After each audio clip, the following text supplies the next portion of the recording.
കർത്താവിൻ്റെ അതിമഹത്വമുള്ള നാമം വാഴ്ത്തപ്പെടുമാറാകട്ടെ. ബഹുമാനരായ എൻ്റെ പ്രിയ സഹോദരി സഹോദരന്മാര്, ദേവദാസന്മാര്, എല്ലാ പ്രിയപ്പെട്ടവരും കർത്താവായ യേശു ക്രിസ്തുവിന്റെ നാമത്തിൽ സ്നേഹവും വന്ദനവും അറിയിക്കുന്നു. ദൈവവചനവുമായി കർത്താവിന്റെ മുമ്പിലായിരിക്കുക, എൻ്റെ പ്രിയപ്പെട്ടവരുടെ കൂടെ ആയിരിക്കുക എന്നുള്ളത് ദൈവം തരുന്ന ഏറ്റവും വലിയൊരു മഹാഭാഗ്യമാണ്. നമ്മൾ ഒരു പ്രാവശ്യം മുമ്പ് ദൈവവചനവുമായിട്ട് ഒന്നിച്ചായിരുന്നു. കടന്നു വന്നിരിക്കുന്ന എല്ലാവരെയും പ്രത്യേകം ഓർക്കുന്നു. പ്രത്യേകാൽ നമ്മുടെ ഇൻഗ്രേസ് ഫെലോഷിപ്പിന്റെ ചുമതല വഹിക്കുന്നവര്, അതിൽ അംഗമായിരിക്കുന്നവര് എല്ലാവരെയും ഓർത്ത് പ്രാർത്ഥിക്കുന്നു. ഇന്ന് മനോഹരമായ പാട്ട് പാടിയ പ്രിയപ്പെട്ട സഹോദരി എല്ലാവരും ഓർക്കുന്നു. ദൈവം ധാരാളമായിട്ട് അനുഗ്രഹിക്കട്ടെ.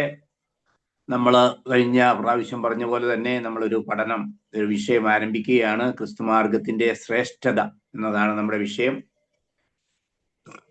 നമുക്കറിയാം, നമ്മള് ക്രിസ്ത്യ വിശ്വാസം എന്ന് പറയുന്നത്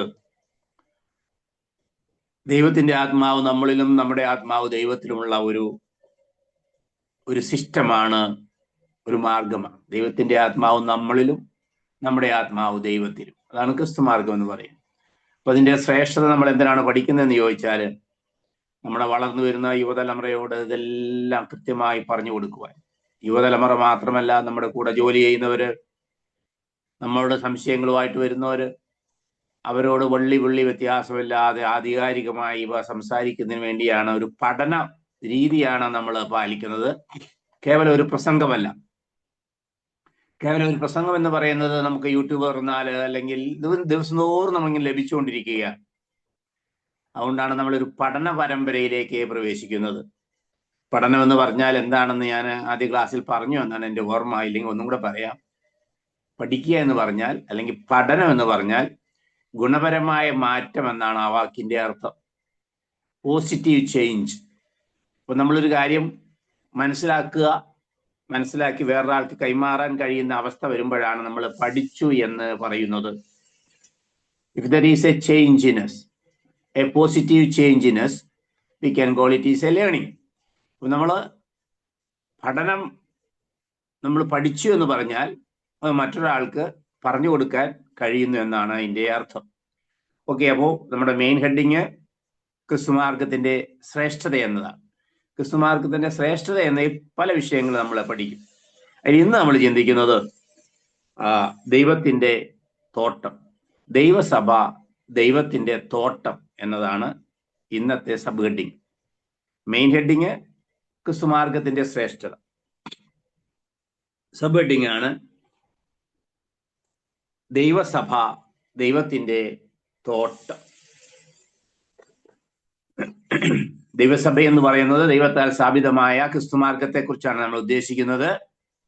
അല്ലാതെ നമ്മൾ ഈ ഭൂമിയിൽ കാണുന്ന സംഘടനകളെ ഉദ്ദേശിച്ചല്ല.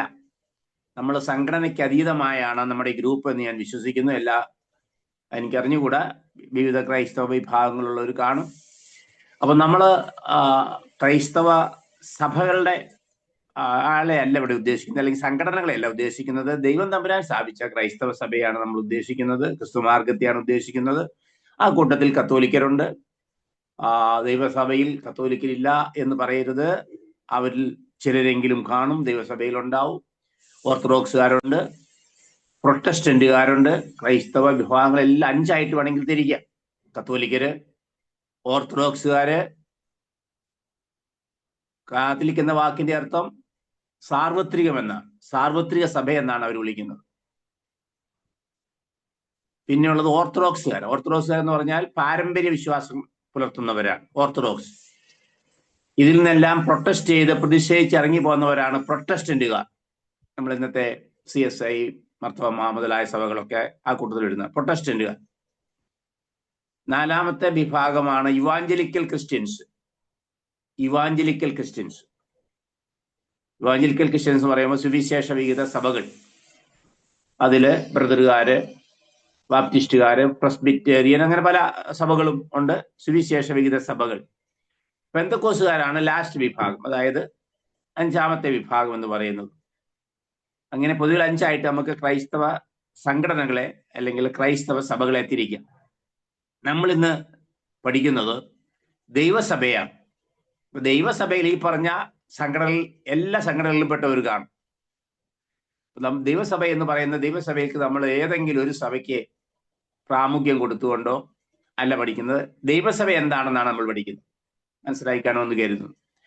നമുക്ക് യോഹന്നാൻ എഴുതിയ സുവിശേഷം 15:5 അതിനായിട്ട് വായിക്കാം. യോഹന്നാൻ 15:5 ഞാൻ വായിക്കാം.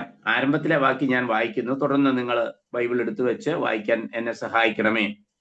15:5 ഇങ്ങനെയാ പറയുന്നത്: ഞാൻ മുന്തിരിവള്ളിയും നിങ്ങൾ കൊമ്പുകളുമാകുന്നു. ഒരുത്തൻ എന്നിലും ഞാൻ അവനിലും വസിക്കുന്നുവെങ്കിൽ അവൻ വളരെ ഫലം കായ്ക്കും. എന്നെ പിരിഞ്ഞ് നിങ്ങൾക്ക് ഒന്നും ചെയ്യാൻ കഴിയുകയില്ല. നല്ലൊരു ആത്മീയ സന്ദേശമാണ്. എന്നെ പിരിഞ്ഞ് നിങ്ങൾക്ക് ഒന്നും ചെയ്യാൻ കഴിയുകയില്ല. അപ്പൊ നമ്മൾ ഇന്ന് പഠിക്കുന്നത് ഞാൻ മുന്തിരിവള്ളിയും നിങ്ങൾ കൊമ്പുകളും ആകുന്നു എന്ന വിഷയമാണ്. കർത്താവ് സ്ഥാപിച്ച ഈ ദൈവസഭയാവുന്ന തോട്ടത്തിലെ കൊമ്പുകളാണ്, മുന്തിരിവള്ളിയിലെ കൊമ്പുകളാണ് നമ്മൾ എന്നതാണ് ഇന്നത്തെ വിഷയം. ഓക്കെ, എല്ലാവരും പ്രാർത്ഥനയോടെ ആയിരിക്കണമേ. കോടാനുകോടി ജീവിവർഗങ്ങളുള്ള ഈ ഭൂമിയിൽ മനുഷ്യന് മാത്രമാണ് ദൈവം വെച്ച വ്യവസ്ഥ ലംഘിക്കാൻ കഴിയുന്ന ഏക ജീവി. ഇപ്പൊ 10,000 കോടി വണ്ടുവർഗങ്ങള്, പക്ഷിവർഗങ്ങള്, മത്സ്യവർഗങ്ങള് എല്ലാം ഉണ്ട് ഭൂമിയിൽ. അങ്ങനെയുള്ള ലക്ഷോപലക്ഷം ജീവിവർഗങ്ങളിൽ ഒരു വർഗം മാത്രമാണ് നമ്മൾ. ദൈവം വെച്ച വ്യവസ്ഥ മനഃപൂർവ്വം ലംഘിക്കാൻ കഴിയുന്ന ഏക ജീവി മനുഷ്യൻ മാത്രമാണ്. ഈ പ്രപഞ്ചത്തിൽ ദൈവം തമ്പുരാൻ ചില വ്യവസ്ഥകൾ വെച്ചിട്ടുണ്ട്. ലക്ഷോപലക്ഷം വർഷങ്ങളായി അതെല്ലാ ആകാശഗോളങ്ങളും അക്ഷരം പ്രതി പാലിക്കുന്നു. ഇപ്പൊ ഭൂമി സൂര്യനിൽ നിന്നും 15 കോടി കിലോമീറ്റർ അകലെയാണ്. അത് 10 കോടി വർഷങ്ങൾക്ക് മുമ്പ് അങ്ങനെ തന്നെയാണ്, ഇന്നും അങ്ങനെ തന്നെയാണ്. ദൈവം തമ്പുരാൻ ഭൂമിക്ക് ചുറ്റും സൂര്യന് ചുറ്റും കറങ്ങാൻ ഭൂമിക്ക് വേണ്ടി ഒരു ദീർഘവൃത്താകൃതി വരച്ചു കൊടുത്തു. ആ പാതയിലൂടെ തന്നെയാണ് ഇന്നും ഭൂമി സഞ്ചരിക്കുന്നത്. അങ്ങോട്ടോ ഇങ്ങോട്ടോ മാറാൻ പറ്റത്തില്ല. മാറിയാൽ ഗ്രഹങ്ങൾ തമ്മിൽ കൂട്ടിയിടിച്ചെല്ലാം തവിട് പൊടിയാവും. ദൈവം വരച്ചു കൊടുത്തതിൽ നിന്ന് 1 ഇഞ്ച് മാറി അങ്ങോട്ടോ ഇങ്ങോട്ടോ സഞ്ചരിക്കാൻ ഒരു ആകാശഗോളത്തിനും കഴിയത്തില്ല, സൂര്യയന്ത്രന്മാർക്ക് കഴിയത്തില്ല. എന്നാൽ ദൈവം പറഞ്ഞ വ്യവസ്ഥയിൽ നിന്ന് മാറി സഞ്ചരിക്കാൻ മനുഷ്യന് കഴിയും. അതാണ് മനുഷ്യൻ ചെയ്തുകൊണ്ടിരിക്കുന്നത്. ഒരു പുലിയും എത്ര പട്ടിണി കിടന്നാലും പുല്ല് തിന്നുകയില്ല. അത് നമ്മള് തമാശക്കായിട്ട് പറയുന്നതാണ്. ആ പഴഞ്ചൊല്ലിൽ പതിരുണ്ട്. പുലി പട്ടിണി കിടന്ന് ചത്താലും പുല്ല് തിന്നുകയില്ല. ആന എത്ര വിശന്നാലും തൻ്റെ അടുത്തൂടെ പോകുന്ന ഒരു മുയലിനെ പിടിച്ച് തിന്നുകയില്ല. ആനയ്ക്ക് പുല്ല് ആണ് ദൈവം വെച്ചിരിക്കുന്ന വ്യവസ്ഥ, അത് അതേ ചെയ്യുള്ളൂ കാട്ടിലായിരിക്കുമ്പോൾ. എന്നാ മനുഷ്യൻ അങ്ങനെയല്ല. ഇങ്ങനത്തൂടെ പോകണം, ഇന്നതാണ് ഇതിന്റെ വഴി, നീ ഇങ്ങനെ സഞ്ചരിക്കാവൂ എന്നെല്ലാം ദൈവം വളരെ വ്യക്തമായി നമ്മളോട് പറഞ്ഞിട്ടുണ്ടെങ്കിലും നമ്മള് ട്രാക്ക് തെറ്റി സഞ്ചരിക്കുന്ന ജീവിയാണ്. അതുകൊണ്ട് തന്നെയാണ് നമ്മൾ ഈ വിഷയങ്ങളെല്ലാം പഠിക്കുന്നത്. ട്രാക്ക് തെറ്റാൻ സാധ്യതയുള്ളത് കൊണ്ടാണ് നമ്മൾ ഇതെല്ലാം പഠിക്കുന്നത്.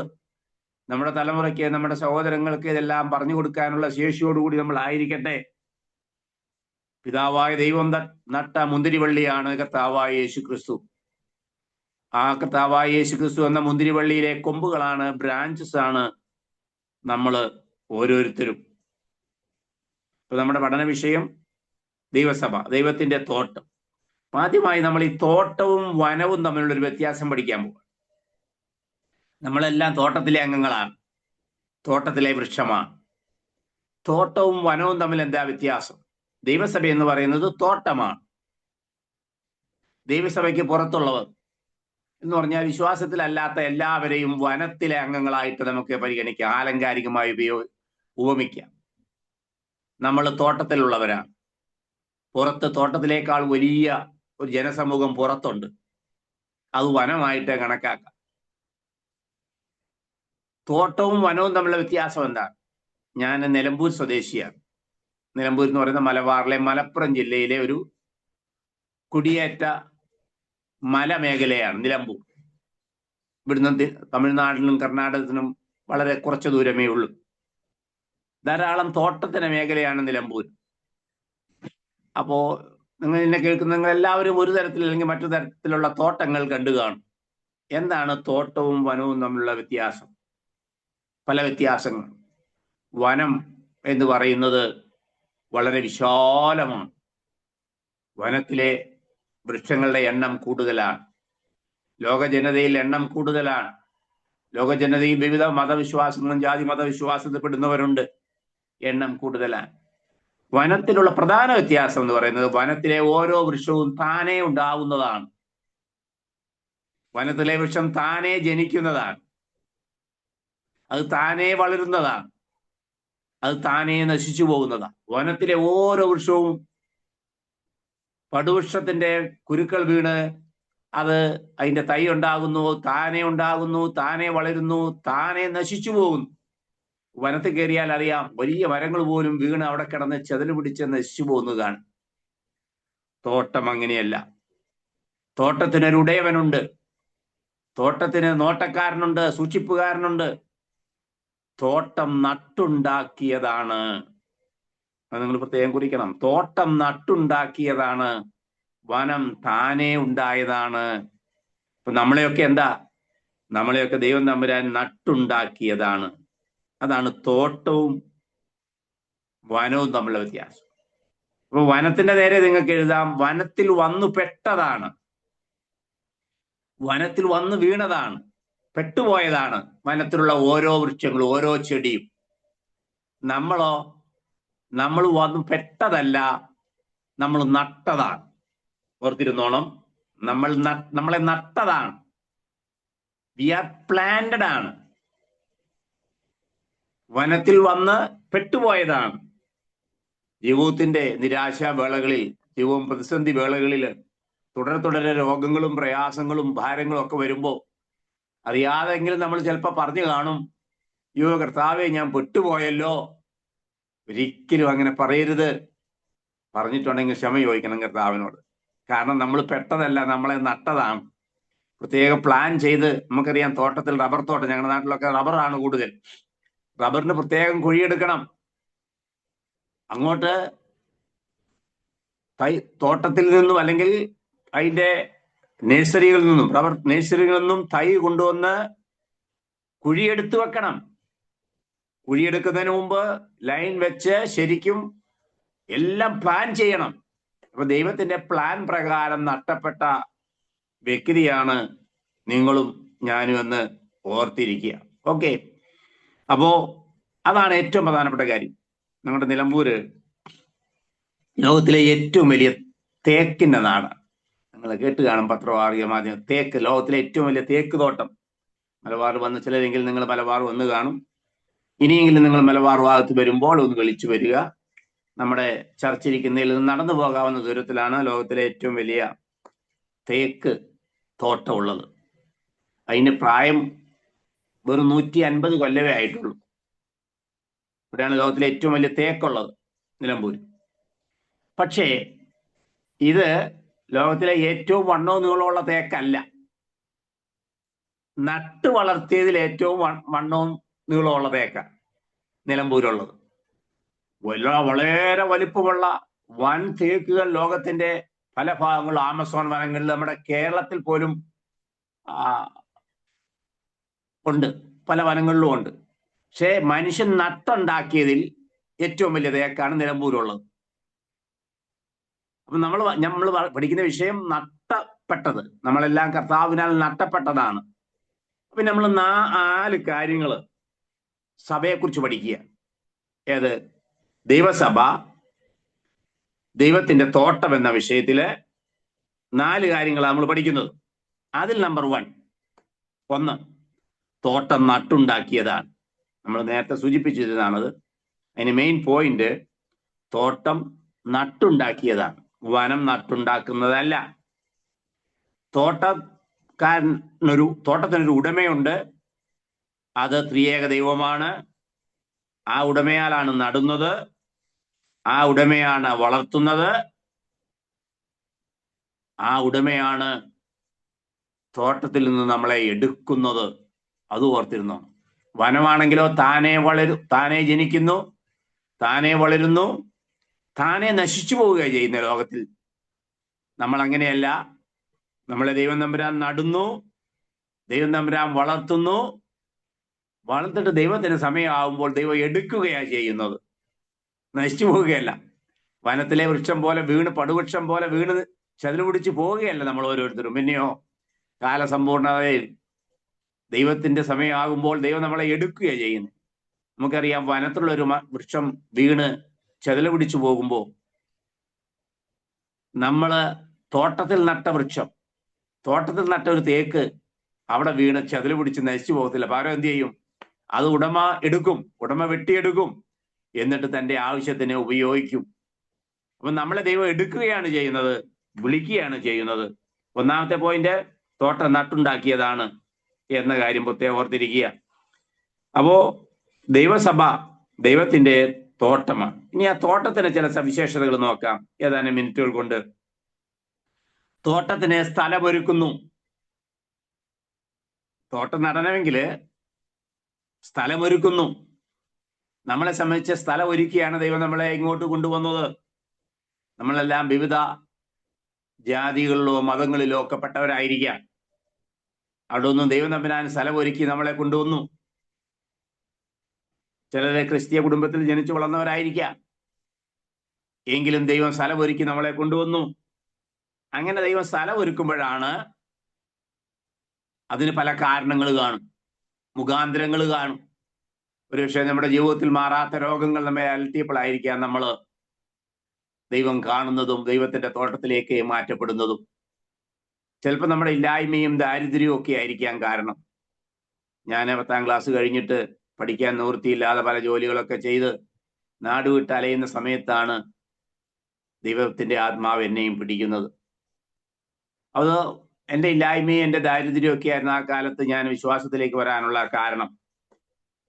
അങ്ങനെ ഓരോരുത്തർക്കും ഓരോ കാരണമായിരിക്കാം. ചിലർ സാമ്പത്തിക ഞെരുക്കം മൂലം കടബാധ്യതയിൽ കടം കയറി ജീവിതം അവസാനിപ്പിക്കുന്നതിനെ കുറിച്ച് ചിന്തിക്കുമ്പോഴായിരിക്കാം കർത്താവ് ചിലപ്പോൾ പിടിക്കപ്പെടുന്നത്. അപ്പം നമ്മൾ സ്ഥലം ഒരുക്കപ്പെടുവാൻ, തോട്ടത്തിന് വേണ്ടി സ്ഥലം ഒരുക്കാൻ വിവിധ കാരണങ്ങൾ ഉണ്ടാകാം. അത് നമുക്ക് ഓരോരുത്തരുടെയും സാഹചര്യം അനുസരിച്ച് വ്യത്യസ്തമായിരിക്കാം. ചിലരെ മദ്യപാനം, കുടുംബ തകർച്ചയായിരിക്കാം അവരിൽ ഒരു വ്യക്തിയെ ദൈവം തൊടുവാൻ കാരണം. അതൊക്കെ ദൈവത്തിന്റെ കയ്യിലിരിക്കുന്ന കാര്യങ്ങളാണ്. അങ്ങനെ ഒന്ന് സ്ഥലം ഒരുക്കുന്നു, സ്ഥലം ഒരുക്കി കഴിഞ്ഞാൽ പിന്നെ പറിച്ചെടുക്കുന്നു. സ്ഥലം ഒരുക്കുന്നു, സ്ഥലം ഒരുക്കി കഴിഞ്ഞാൽ പറിച്ചെടുക്കുന്നു. നമ്മളെ എവിടെ നിന്ന്? നമ്മൾ ആയിരിക്കുന്ന സ്ഥലത്തു നിന്നും പറിച്ചെടുക്കും. നമുക്കറിയാം, കർത്താവ് നമ്മള് വിവിധ സ്ഥലങ്ങളിലായിരുന്ന, വിവിധ സാഹചര്യങ്ങളായിരുന്ന നമ്മളെ കർത്താവ് വിളിക്കുമ്പോൾ, നമ്മുടെ കുടുംബ ബന്ധങ്ങളിൽ നിന്ന് നമ്മളെ പറിച്ചെടുക്കുമ്പോൾ നമ്മൾ അനുഭവിച്ച വേദന നമ്മുടെ മക്കൾക്ക് അറിയത്തില്ല. നമ്മുടെ മക്കള് പൊതുവില് കണ്ടുവരുന്നത്, നമ്മളെ ദൈവവുമായിട്ടുള്ള നമ്മുടെ ആ ആത്മീയ ബന്ധം, ആ വളരെ ഇമോഷണൽ റിലേഷനാണ് നമുക്ക് കർത്താവുമായിട്ടുള്ളത്. അങ്ങനെ ആയിരിക്കണം. ഇമോഷണൽ റിലേഷൻഷിപ്പ്, വൈകാരിക ബന്ധം എന്നാണ് പറയുക. നമ്മൾക്ക് വേദനിക്കുമ്പോൾ കർത്താവിന്റെ ഹൃദയം വേദനിക്കുന്നത് പോലെ. അപ്പൊ നമ്മൾ കർത്താവിനെ വേദനിപ്പിക്കുന്നൊന്നും ചെയ്യാനുള്ള മനസ്സ് നമുക്ക് ഉണ്ടാകത്തില്ല. കാരണം എന്താ? ഇമോഷണൽ റിലേഷൻഷിപ്പാ. ഒരു 2 വയസ്സുള്ള കുഞ്ഞും അതിന്റെ അമ്മയും തമ്മിൽ ഇമോഷണൽ റിലേഷൻഷിപ്പാ. കുഞ്ഞിന്റെ വിരൽത്തുമ്പിലെ ഒരു ചെറിയ മുറിവുണ്ടായാൽ അമ്മയുടെ നെഞ്ചു വേദനിക്കും. അതിന് പറയുന്ന പേര്, അമ്മ കരഞ്ഞാൽ കുഞ്ഞ് അമ്മയുടെ കണ്ണീര് തുടച്ചു കൊടുക്കും. കാരണം അമ്മയും കുഞ്ഞും തമ്മിലുള്ളത് ഇമോഷണൽ റിലേഷൻഷിപ്പാ. അത്തരം ഒരു റിലേഷൻഷിപ്പാണ് ദൈവവുമായിട്ട്. ദൈവം വിളിച്ച് വേർതിരിക്കപ്പെട്ട ദൈവത്തിനടുക്കിലേക്ക് വന്ന നാം ഓരോരുത്തരും അങ്ങനെയാണെന്ന് ഞാൻ വിശ്വസിക്കുന്നു. എന്നാൽ നിർഭാഗ്യകരം എന്നേ പറയുന്നത്, നമ്മുടെ മക്കള്, വിശ്വാസ കുടുംബങ്ങളിൽ ജനിച്ചു വളരുന്ന മക്കൾക്ക് ഇങ്ങനെ ഒരു ഇമോഷണൽ റിലേഷൻ ദൈവവുമായിട്ടില്ല. ഇങ്ങനെ ഒരു വൈകാരിക ബന്ധം ദൈവവുമായിട്ട് പലപ്പോഴും ഇല്ല. അതിന്റെ കാരണം എന്ന് പറഞ്ഞാൽ, നമ്മൾ അനുഭവിച്ചു പോകുന്ന ആ കഷ്ടതയും ആ പ്രയാസവും ആ തീവ്രതയൊന്നും നമ്മുടെ മക്കൾ അനുഭവിക്കുന്നില്ല. അവർ ജനിച്ചു കഴിയുമ്പോഴേ മുറ്റത്ത് കാറ് കാണുന്നു, വീട് കാണുന്നു. ഇതൊക്കെ ആകാശത്ത് ഇങ്ങോട്ട് പൊട്ടിമുളച്ചുണ്ടായതാണെന്നാണ് നമ്മുടെ മക്കളുടെയൊക്കെ ധാരണ. അതിന്റെ പുറകിൽ നമ്മൾ അധ്വാനിച്ചതും കഷ്ടപ്പെട്ടതും നമ്മൾ ചിന്തിയ കണ്ണീരിനൊന്നും നമ്മുടെ മക്കൾ മനസ്സിലാക്കുന്നില്ല. ഓക്കെ. അപ്പം ദൈവം നമ്മളെ ആയിരിക്കുന്ന സ്ഥാനങ്ങളിൽ നിന്ന് പറിച്ചെടുക്കുമ്പോൾ ഒരു ചെടി പറിച്ചെടുക്കുമ്പോൾ ചെടിയുടെ വേരുകൾ മുറിയും. നമ്മളൊക്കെ ആ സമുദായ സാഹചര്യത്തിൽ നിന്നും അല്ലെങ്കിൽ മറ്റു മത സാഹചര്യങ്ങളിൽ നിന്നൊക്കെ വിശ്വാസത്തിൽ വന്നവർക്കറിയാം. അവ ആ സാഹചര്യത്തിൽ നിന്ന് ഇങ്ങോട്ട് പറിച്ചെടുത്തപ്പോൾ ഒരുപാട് വേദനിച്ചു. സങ്കീർത്തനങ്ങള് 1-ാം സങ്കീർത്തനത്തില് 3-ാം വാക്യമുണ്ട്. ഒന്ന് വായിച്ച് ആരെങ്കിലും ഒന്ന് റെഡി ആയിട്ട് വായിച്ച്. ബൈബിൾ വായിക്കാനും റെഡി ആയിക്കണം. ആദ്യം എഴുതുക, പിന്നെ വായിക്കുക. സങ്കീർത്തനം 1-ന്റെ 3-ാമത്തെ വാക്യം. പെട്ടെന്ന് എടുത്ത് വായിക്കും. മൈക്ക് ഓണാക്കി വായിക്കുക. അവൻ ആറ്റരികത്ത് നട്ടിരിക്കുന്നതും തക്കകാലത്ത് ഫലം കായ്ക്കുന്നതും ഇലവാടാത്തതുമായ വൃക്ഷം പോലെ ഇരിക്കും. മതി. അവൻ ആറ്റരികത്ത് നട്ടിരിക്കുന്ന, അവിടെ ആ നട്ടു, ആറ്റരികത്ത് എന്ന് പറഞ്ഞാൽ ദൈവത്തിന്റെ പരിശുദ്ധാത്മാവിന്റെ സാമീപ്യത്തിൽ നിന്ന് ആലങ്കാരികമായി നമുക്ക് പറയാം. അല്ലെങ്കിൽ ദൈവത്തിന്റെ ആത്മാവിൽ നട്ടു, ആറിന്റെ അരികിൽ നട്ടു. ആ നട്ടു എന്ന പ്രയോഗം അവിടെ ഇംഗ്ലീഷിൽ എടുത്ത് നോക്കിയാൽ അറിയാം. അല്ലെങ്കിൽ അതിന്റെ മൂലഭാഷ പണ്ഡിതന്മാർ പറയുന്നത് ട്രാൻസ്പ്ലാന്റ് എന്നാണ്. ട്രാൻസ്പ്ലാന്റ് എന്ന് പറഞ്ഞാൽ എന്താ? വെറുതെ നട്ടു എന്നല്ല, നമ്മളെ വെറുതെ നട്ടു എന്നല്ല, പറിച്ചെടുത്ത് നട്ടു. എവിടെയൊക്കെയോ ആയിരുന്നു നമ്മളെ പറിച്ചെടുത്ത് ആറ്റിന്റെ തീരത്ത് നട്ടു എന്നാണ്. ട്രാൻസ്പ്ലാന്റ് ചെയ്തവരാ നമ്മള്. വേറെ സ്ഥലത്തുനിന്ന് പറിച്ചെടുത്ത് കൊണ്ടുവന്ന് നട്ടവരാ നമ്മള്. ദൈവത്തിന്റെ ദൈവസഭയിലെ ഓരോ അംഗങ്ങളും എന്ന് ഓർത്തിരിക്കുക. നീ എന്തിനു നട്ടു അവിടെ ചോദിച്ചാൽ അവിടെ തന്നെ എഴുതിയിട്ടുണ്ട്. സൽഫലം കായ്ക്കുന്നതിന് പറിച്ചെടുത്ത് നട്ടു. സൽഫലം നമ്മളെ വെറുതെ കൊണ്ടുവന്ന് നട്ടതല്ല, സൽഫലം കായ്ക്കാൻ വേണ്ടിയാ. കത്തോലിക്കരുടെ ഒരു പാട്ടുണ്ട് അങ്ങനെ, സൽഫലം കായ്ച്ചുല്ലസിച്ചിടുവാൻ. അപ്പോ നമ്മളെ വെറുതെ നട്ട എന്നുള്ള ധാരണ വരുമ്പോൾ നമ്മുടെ ഉത്തരവാദിത്വം നമ്മൾ മറന്നുപോകും. ആറ്റരുത്ത് കൊണ്ടുവന്ന് നട്ടിരിക്കുന്നത് നല്ല ഫലം കായ്ക്കാനാ, മറ്റുള്ളവർക്ക് വേണ്ടി നല്ല ഫലം കായ്ക്കാനാ. എൻ്റെ ഈ എളിയ ജീവിതത്തിൽ ചിലർക്ക് വേണ്ടിയൊക്കെ നല്ല ഫലം കായ്ക്കാൻ കഴിഞ്ഞിട്ടുണ്ട്, അപൂർവം ചിലർക്ക്. എന്നാൽ ചില സന്ദർഭങ്ങളിൽ എനിക്ക് ഫലം കായ്ക്കാൻ കഴിഞ്ഞിട്ടില്ല. ഞാൻ നിങ്ങളോടൊരു ഉദാഹരണം പറയാം. എൻ്റെ ഒരു കളിക്കൂട്ടുകാരനുണ്ടായിരുന്നു, 5-ലും 6-ലും ഒക്കെ ഒന്നിച്ച് പഠിച്ചത്. ഞാൻ മുമ്പ് പറഞ്ഞിട്ടുണ്ടോ എന്ന് ഓർക്കുന്നില്ല. ഞങ്ങള് ബാല്യകാലത്തിന് ശേഷം ഞങ്ങൾ വേർപിരിഞ്ഞു. പിന്നെ ഞാൻ അവനെ കാണുന്നത് അനേക വർഷങ്ങൾക്ക് ശേഷം. ഞാൻ എൻ്റെ സ്വന്തം നാട്ടിൽ അധ്യാപകനായി വരുമ്പോഴാണ് ഞാൻ ഈ മനുഷ്യനെ കാണുന്നത്, എൻ്റെ ബാല്യകാല സുഹൃത്തിനെ കാണുന്നത്. ഒരു അങ്ങാടിയിൽ വെച്ചെന്ന്, മൊബൈൽ ഫോണൊന്നും ഇല്ലാത്ത കാലമാണ്, അങ്ങാടിയിൽ വെച്ച് കണ്ടു. അപ്പൊ അന്വേഷിച്ചപ്പോൾ അവൻ വലിയ ബിസിനസ്സുകാരനായി മാറി, വലിയ ഒരു സമ്പന്നനായി മാറി. അവൻ പല ലോറികളും ഒക്കെ ഉണ്ടായിരുന്നു, ബിസിനസ്സുകാരനായി. പക്ഷെ മുഴുക്കുടിയനായി മാറി. മുഴുക്കുടിയനായ അവനെ ഭാര്യയും കുഞ്ഞുങ്ങളും ഇട്ടിട്ട് പോയി. അപ്പൊ അവൻ തന്നെയായി.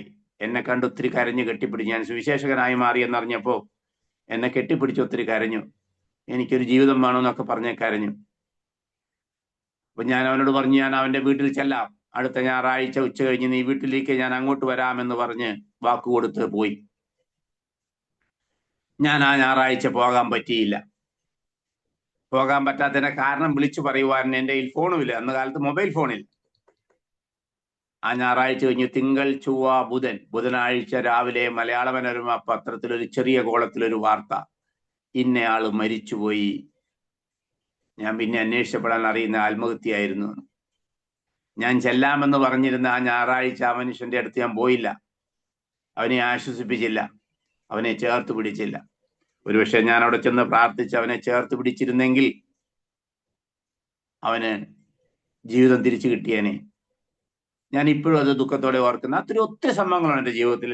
തക്ക സമയത്ത് പോകാൻ കഴിയാതിരുന്നത്, തക്ക സമയത്ത് ദൈവം എന്നെ അയച്ച് ഞാൻ ചെന്ന് ജീവിതം രക്ഷപ്പെട്ട ചില സ്ഥല കാര്യങ്ങളും ഉണ്ട്. അത് നമ്മുടെ പഠനത്തിൽ എവിടെയെങ്കിലും വെച്ച് ഞാൻ അക്കാര്യങ്ങളൊക്കെ പറയാം. ഞാനിപ്പോ തക്ക കാലത്ത് ഫലം കായ്ക്കാൻ കഴിയാത്ത ഒരു കാര്യം പറഞ്ഞു എന്നേ ഉള്ളൂ. കാരണം നമ്മുടെ ജീവിതത്തിൽ ഒരിക്കലും നമ്മൾ ദൈവവചനം പറഞ്ഞു കൊടുക്കുവാൻ, ഒരാളെ ചേർത്ത് പിടിക്കുവാൻ, ആശ്വസിപ്പിക്കുവാൻ കിട്ടുന്ന ഒരു അവസരം വെറുതെ കളയരുത്.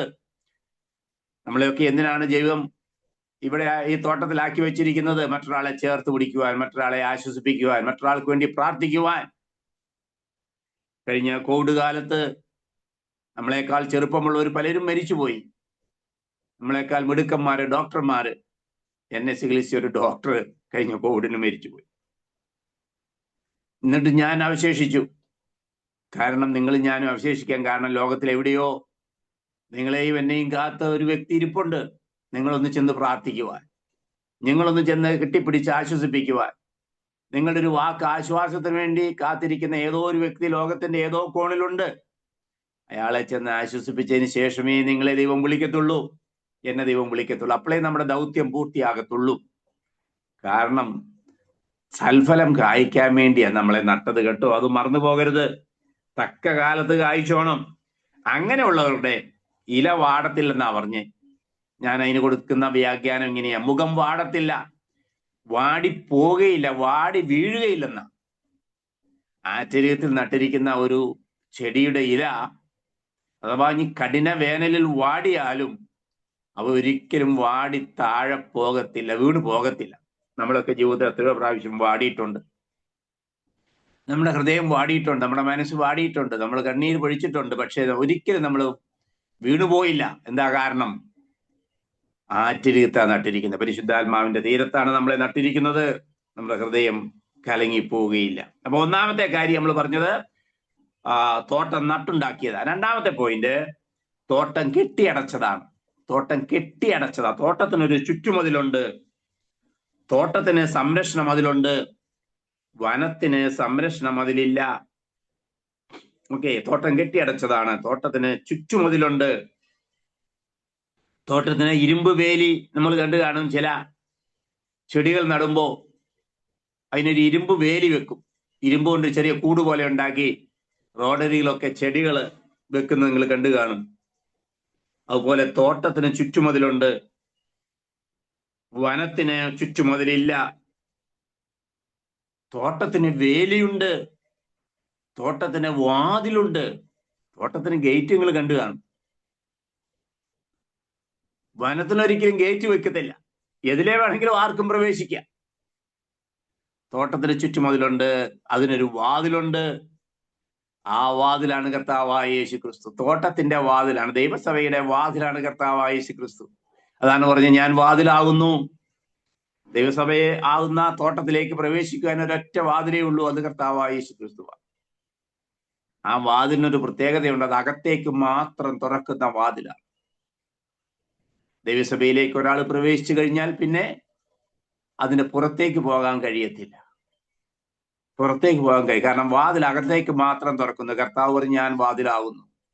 കർത്താവിലൂടെ അകത്ത് കയറാം, കർത്താവിലൂടെ പുറത്തു പോകാൻ പറ്റത്തില്ല. കർത്താവ് ഒരാളെയും തള്ളിക്കളയത്തില്ല. ലോകാവസാനത്തോളം ഞാൻ നിന്റെ കൂടെ ഉണ്ടെന്നാ കർത്താവ് പറഞ്ഞു. ഒരു മനുഷ്യനെയും കർത്താവ് തള്ളിക്കളയത്തില്ല, തന്നിലേക്ക് വന്നവനെ. പിന്നെയോ, എന്നാ നമുക്ക് വേണമെങ്കിൽ നമുക്ക് ആ മതിലിന്റെ പുറത്ത് മതിൽ ചാടാം.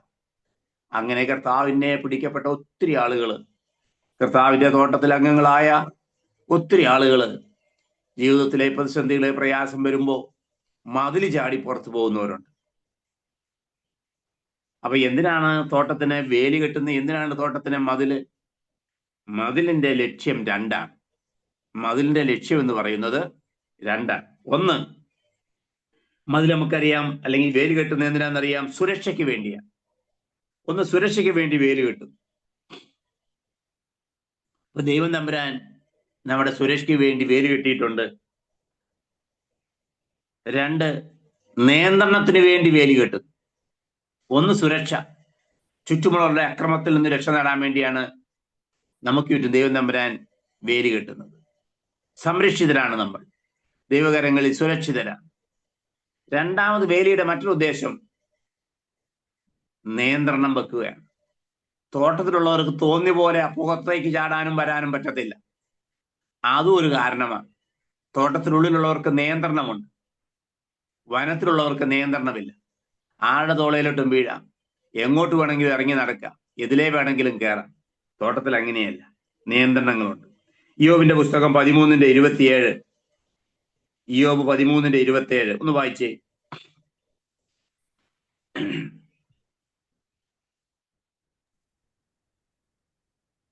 എന്റെ കാൽ നീ ആമത്തിലിട്ടു, എന്റെ കാൽ ആമത്തിലിട്ടു എന്ന് പറഞ്ഞ കാലിന് നിയന്ത്രണം വെച്ചിട്ടുണ്ടെന്ന് ഇയ്യോബിന്റെ. എന്റെ നടപ്പൊക്കെയും കുറിച്ചു വെക്കുന്നു, എന്റെ നടപ്പ് കുറിച്ചു വെക്കുന്നു എന്ന് 13:27 മറന്നുപോയത്. നല്ല പ്രസംഗ വിഷയ കേട്ടോ. ഈ പറഞ്ഞിരിക്കുന്ന ഓരോന്നും ദൈവമക്കളെ, നിങ്ങൾ സൺഡേ സ്കൂളുകളിൽ നിങ്ങൾക്ക് കിട്ടുന്ന അവസരങ്ങളിൽ, സഹോദരിമാരുടെ മീറ്റിങ്ങുകളിൽ നിങ്ങൾക്ക് പ്രസംഗിക്കാൻ പാകത്തിനാണ് ഞാൻ ഈ പോയിന്റുകൾ പറയുന്നത്. യോബിന്റെ കാലിന് ആമ വിട്ടു. ആമോ എന്ന് പറഞ്ഞാൽ പിന്നെ വലിയ പലക, ഇരുമ്പിന്റെയോ അല്ലെങ്കിൽ ഒരു പലക, ആ പലകയ്ക്ക് 2 തുളയിട്ടിട്ട് അതിൻ്റെ അകത്തൂടെ കാലിട്ട് ആ കാലിനെ ചങ്ങലയിട്ടിരിക്കുന്ന സംഗതിക്കാണ് ആമം എന്ന് പറയുന്നത്. പണ്ട് മാനസിക രോഗികളെ ആമത്തിലിട്ട് പൂട്ടുമായിരുന്നു എന്ന് പറഞ്ഞാൽ അയാൾക്ക് പിന്നെ ഓടാൻ പറ്റത്തില്ല, പതുക്കെ പതുക്കെ ചാടി ചാടി നടക്കാനേ പറ്റത്തുള്ളൂ. കാലിന് നിയന്ത്രണം വെച്ചു. പിന്നെയോ നടപ്പ് കുറിച്ചു വെച്ചു. എവിടെ പോകുന്നു കുറിച്ചു വെച്ചു. ഈ ഉയർന്ന ഉദ്യോഗസ്ഥന്മാര്, ഇപ്പൊ കലക്ടർ ഒരു ദിവസം വേറെ ഒരു സ്ഥലത്തേക്ക് പോവുകയാണെങ്കിൽ കുറിച്ചു വെക്കും, ഞാൻ ഇന്ന ആവശ്യത്തിന് ഇന്ന ഗവൺമെന്റിന്റെ ഇന്ന പർപ്പസിന് വേണ്ടി പോകുന്നു, കുറിച്ചു വെക്കും. അതുപോലെ നമ്മുടെ നടപ്പൊക്കെയും ദൈവം കുറിച്ചു വെക്കുന്നു. ഞായറാഴ്ച എനിക്ക് ഇന്ന് കൂട്ടായ്മയ്ക്ക് പോകാൻ പറ്റത്തില്ല, കാരണം ഇന്നൊന്ന് ഉറങ്ങിയേക്ക, ആകെ ജീവിതത്തിൽ കിട്ടുന്ന ഒരു ദിവസമാ, ആരാധനയിൽ പങ്കെടുക്കാതെ ഇന്ന് അങ്ങ് ഉറങ്ങിയേക്ക. തീരെ എഴുന്നേക്കാൻ വയ്യാത്തൊരവസ്ഥയാണെങ്കിൽ കിടന്നുറങ്ങിക്കോ, ഒരു കുഴപ്പമില്ല. പക്ഷേ മറ്റാറ് ദിവസവും കഠിനമായി ജോലി ചെയ്തു 7ാമത്തെ ദിവസം വിശ്രമത്തിനുള്ളതാ, അതുകൊണ്ട് അങ്ങ് വിശ്രമിച്ചേക്കാമെന്ന് പറയുക. അപ്പൊ ദൈവം കുറിച്ചു വെക്കുമില്ല, നിനക്ക് ശാരീരികമായി ഫുൾ ടൈം വിശ്രമിക്കേണ്ട ഒരു ആവശ്യമില്ലായിരുന്നു, ദൈവം അവിടെ കുറിച്ചു വെച്ചിട്ടുണ്ട്. ഒരു ആരാധനയുടെ കാര്യം മാത്രമല്ല ഞാൻ ഉദ്ദേശിച്ചത്, എവിടെ പോയാലും പോകാൻ പാടില്ലാത്ത സ്ഥലത്ത് പോകുമ്പോൾ അവിടെ കുറിച്ചു വെക്കും, ദൈവം കുറിച്ചു വെക്കും ആ കാര്യം. അത് നമുക്ക് നിയന്ത്രണമുണ്ട്. കാലിനേറ്റും വര വരയ്ക്കുന്നു. നമ്മൾ സിനിമാ തിയേറ്ററിൽ പോയി, അപ്പൊ ദൈവം തമ്പുരാൻ സിനിമാ തിയേറ്ററിൽ എന്തിനാ പോയേ? അത് ഞാൻ ചില്ലറ വാങ്ങാൻ പോയതാ. അത് തെറ്റോ ശരിയെന്നുള്ളതല്ല ഞാൻ പറയുന്നത്. നമ്മൾ ചിലപ്പോൾ പോകാൻ പാടില്ലാത്ത സ്ഥലത്ത് പോയിട്ടുണ്ടെങ്കിൽ നമ്മുടെ കാലടി അവിടെ ഉള്ളതായിട്ട് ദൈവം തമ്പുരാൻ കുറിച്ചു വെക്കും. നമുക്ക് നിയന്ത്രണമുണ്ട്, കാരണം നമ്മൾ തോട്ടത്തിലെ അംഗങ്ങളാ. നമുക്കറിയാം, ലൂക്കോസിന്റെ സുവിശേഷത്തില് 15ാം അധ്യായത്തില് മുടിയൻ പുത്രന്റെ കാര്യം നമ്മൾ വായിക്കുന്നു. അവൻ അപ്പന്റെ ആ സ്നേഹവും ഉപേക്ഷിച്ച് പോയി. അവിടെ പറയുന്നൊരു നല്ല ഒരു പ്രയോഗമുണ്ട്, എനിക്ക് ഇഷ്ടപ്പെട്ട പ്രയോഗമാണത്. അപ്പോൾ സുബോധം വന്നു മുടിയൻ പുത്രനെ. എപ്പോഴാ? 15:7 എന്റെ ഓർമ്മ, 15:17. ലൂക്കോസിന്റെ സുവിശേഷം 15:17. അപ്പോൾ സുബോധം വന്നു. എപ്പോഴാ അവന് സുബോധം വന്നേ? പന്നിക്ക് കൊടുക്കുന്ന വാളവര് പോലും തനിക്ക് കിട്ടാതായപ്പോൾ, പന്നിയുടെ ഭക്ഷണം പോലും തനിക്ക് ലഭ്യമല്ലാതായപ്പോൾ അപ്പനെ കുറിച്ച് ഓർത്ത്.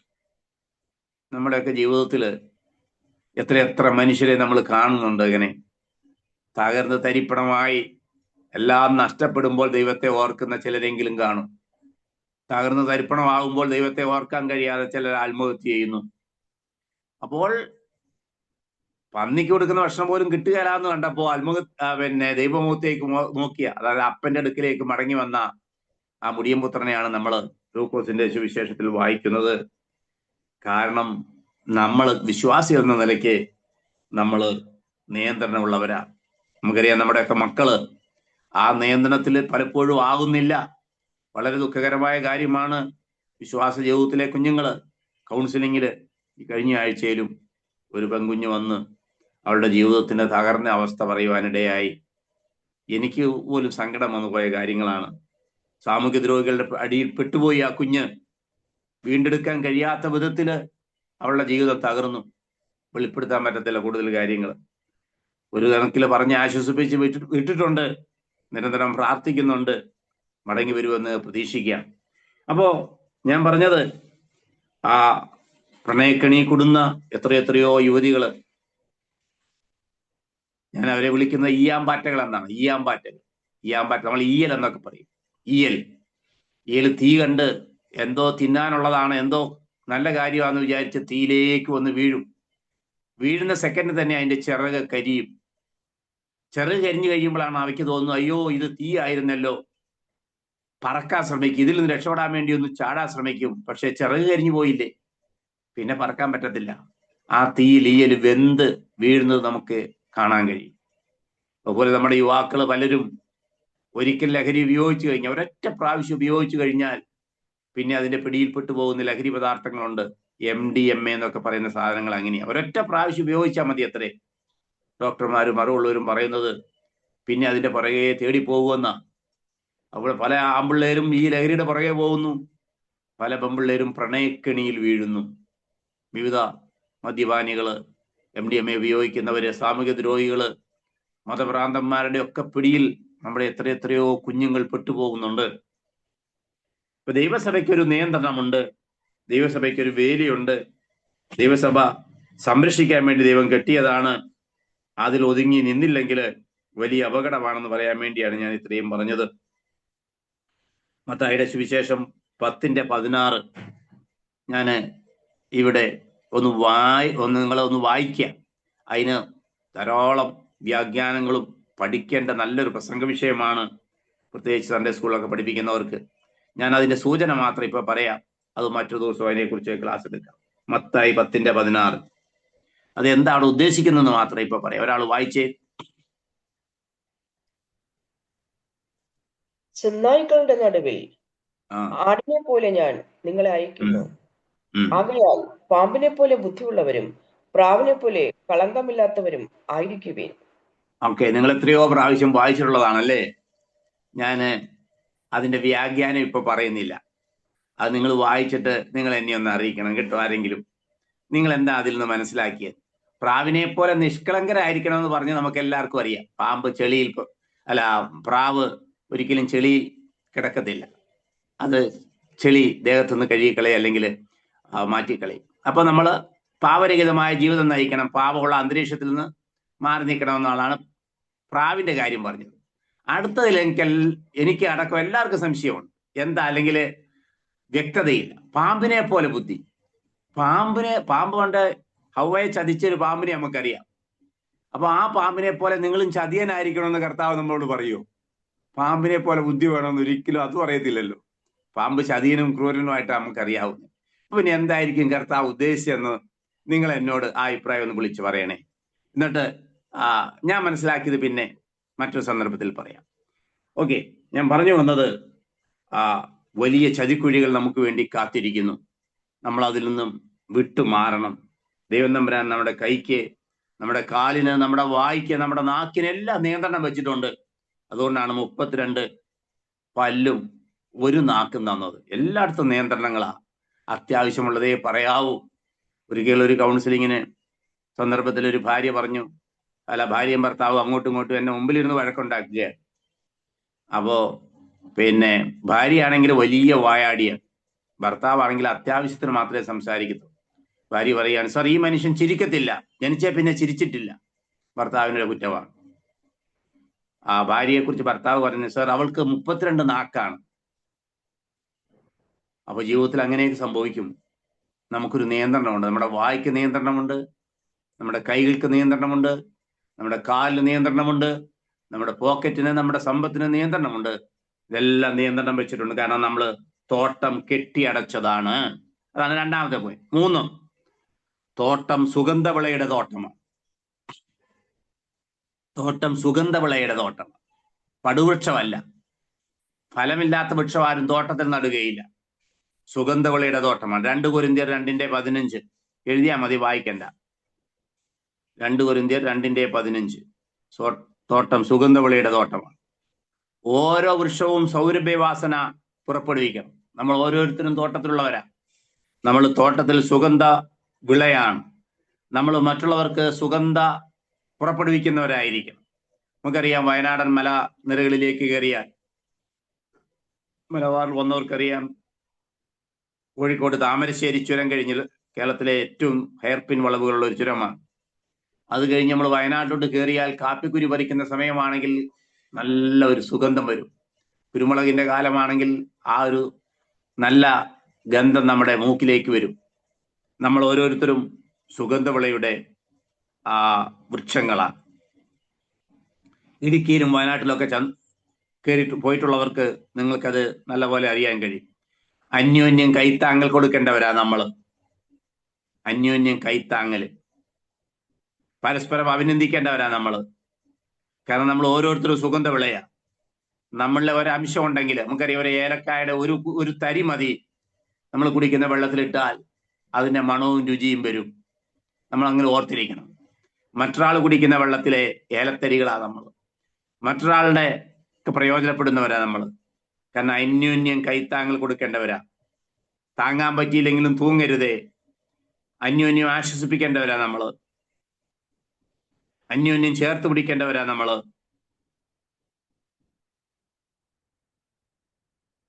അപ്പം തോട്ടത്തിലെ വൃക്ഷമാണെന്നുള്ള ഉത്തമ ബോധ്യത്തോടെ.